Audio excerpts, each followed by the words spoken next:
Subscribe now and press the bell icon. Never miss an update.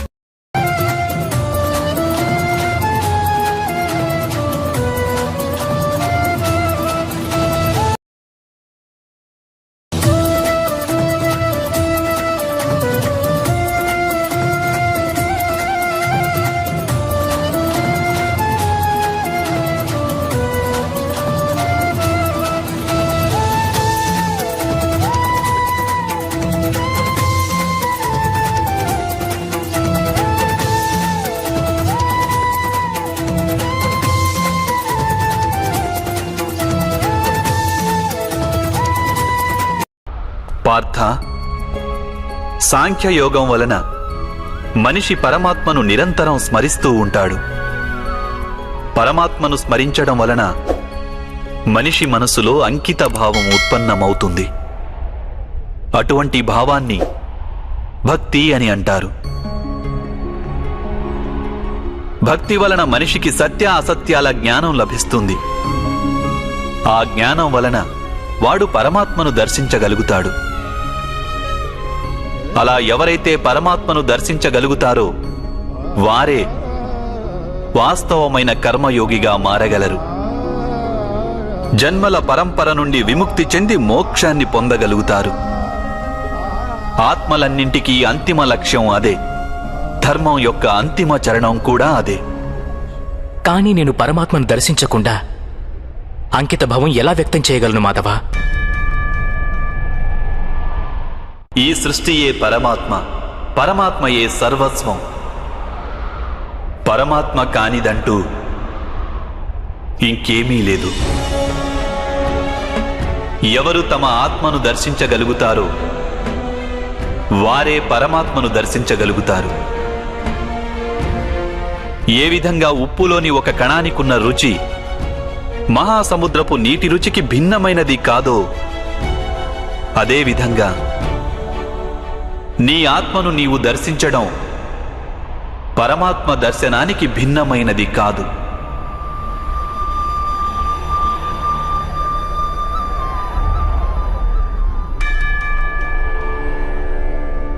ఎప్పుడు మనిషి తనను తాను పరమాత్మ స్వరూపునిగా అర్థం చేసుకుంటాడో అప్పుడు సృష్టియే పరమాత్మయని, పరమాత్మయే సృష్టి అని వానికి అనుభవగతం కాగలదు.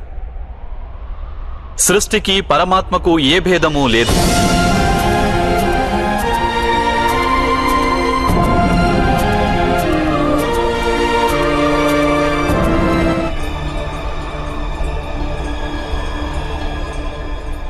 అంటే మాధవ, మీరేనా పరమాత్మ?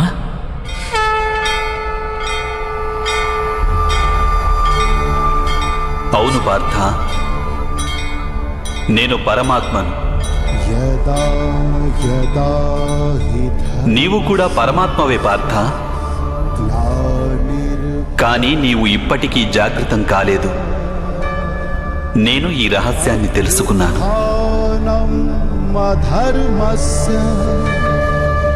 తదాత్మానం సృజామ్యహం. అయితే మాధవ, మీ పట్ల అంకిత భావం ఉంటే ఈశ్వరుని పట్ల అంకిత భావం ఉన్నట్లే కదా? అవశ్యం. నా పట్ల ఉన్న అంకిత భావమే పరమాత్మ పట్ల అంకిత భావం. సర్వధర్మాన్ పరిత్యజ్య మామేకం శరణం వ్రజ. సర్వ జగతిని త్యాగం చేసి కేవలం నన్నే ఆశ్రయించు పార్థ.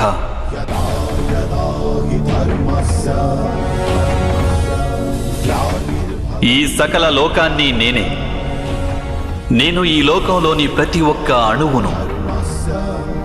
నేనే సూర్యుడిని, నేనే చంద్రుడిని. ఈ నక్షత్రాలన్నీ నేనే, ఈ విశ్వంలోని గ్రహాలన్నీ నేనే. నేను సూర్యుని కంటే ముందు నుండి ఉన్నవాడిని.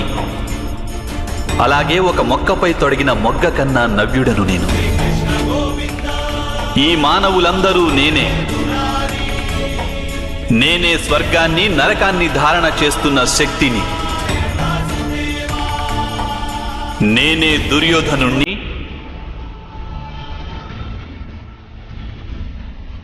అలాగే అర్జునుడిని కూడా నేనే.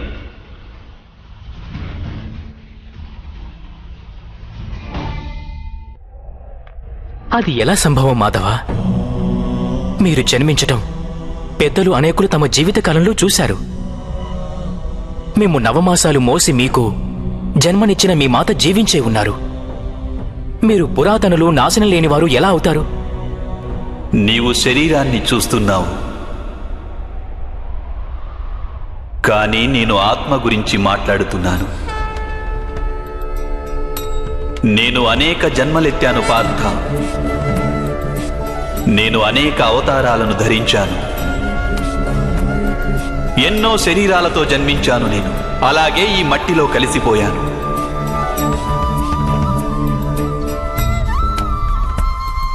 ఇక ముందు కూడా నేను పదే పదే జన్మిస్తుంటాను.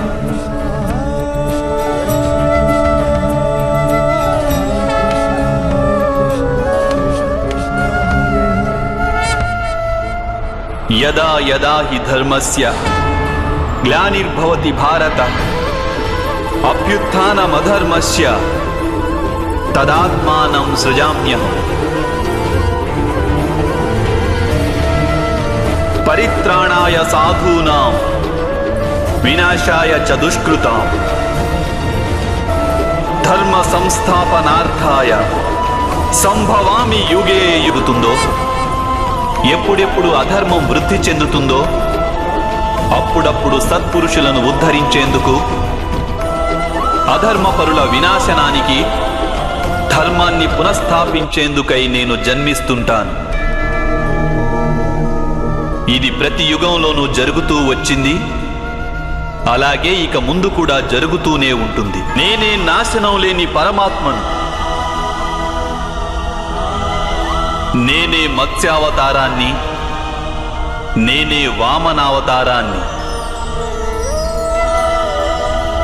నేనే పరశురాముణ్ణి, నేనే రామావతారాన్ని కూడా.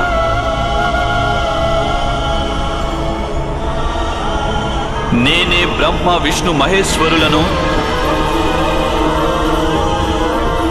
నేనే సరస్వతి లక్ష్మి పార్వతిని కూడా.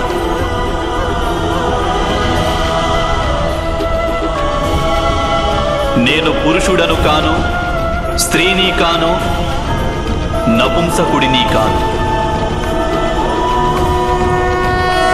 నేను శరీరాన్ని కాను, శరీర అవయవాలను కాను.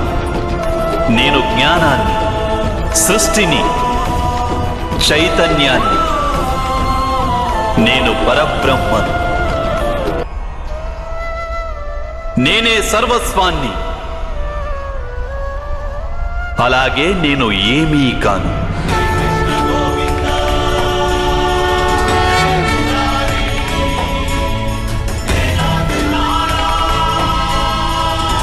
ఈ విధంగా ప్రతి యుగంలోనూ జరిగింది. అలాగే ఇక ముందు కూడా జరుగుతూనే ఉంటుంది.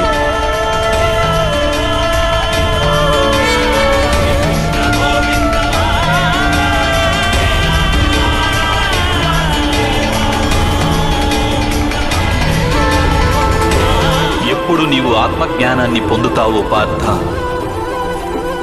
అప్పుడే నీవు నాలో ఐక్యం కాగలవు. స్వయంగా నీవు కూడా నా మాదిరిగా నిన్ను నీవు పరమాత్మ స్వరూపంగా గుర్తించగలవు. కానీ నీవు ఆ పదాన్ని చేరుకునేందుకు నా పట్ల సంపూర్ణ అంకిత భావం అనివార్యం కావాలి. అంకిత భావం అంటే ఏమిటి మాధవ? అంకిత భావం అనేది ఒక మానసిక స్థితి పేరు. అప్పుడు మనిషి తన సంకల్పాలన్నింటినీ త్యాగం చేస్తాడు. స్వయంగా ఏ విధమైన నిర్ణయాన్ని గాని లేక ప్రతిజ్ఞని కాని తీసుకోడు. ఏ విధమైన పనులు వానికి నిర్దేశించారో ఆ విధమైన పనులే చేస్తుంటాడు.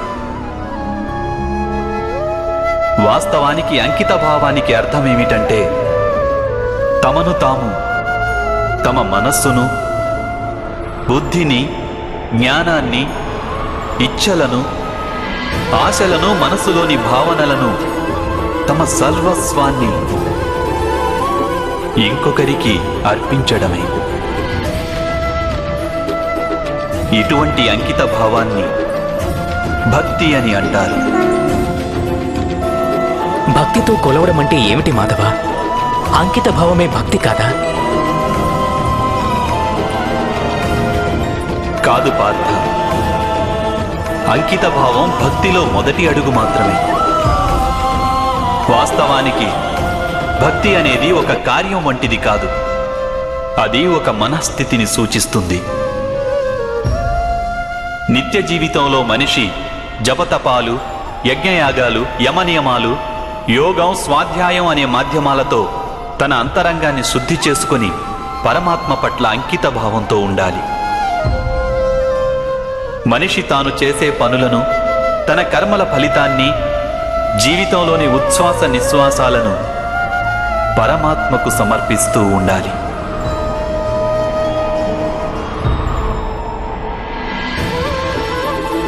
భక్తి కేవలం మనస్థితి అయితే జపాలు, తపాలు ఇత్యాదుల అవసరమేమిటి మాధవ? ఈరోజు శుభ్రం చేసిన పాత్ర ఎలా మళ్లీ మలినమవుతుందో అదేవిధంగా మనిషి మనస్సు పదే పదే పరమాత్మకు విముఖమైపోతుంటుంది. అందుకే అవి అవసరం. ఈ జపతపాలు, స్వాధ్యాయం ఇత్యాదుల మాధ్యమం ద్వారా మనిషి నిరంతరం తన జీవితాన్ని ఆ పరమాత్మకే అంకితం చేశానని గుర్తు చేసుకుంటాడు. ఏ ఒడ్డున మునక వేయాలన్నది ఇక్కడ ముఖ్యం కాదు. ఇక్కడ ముఖ్యమైనది మునక వేయడం. భక్తి యోగ సారం ఒక్కటే పార్థ. మనిషి పరమాత్మకు తన జీవితాన్ని అర్పణ చేసి పరమాత్మను భక్తితో కొలుస్తుండాలి. అలాగే సత్వగుణమనే సంపదను పదిలంగా లైక్ చేయండి, కామెంట్ చేయండి, షేర్ చేయండి. మరిన్ని వీడియోస్ కోసం మా ఛానల్కి సబ్స్క్రైబ్ చేసుకోవడం మర్చిపోకండి.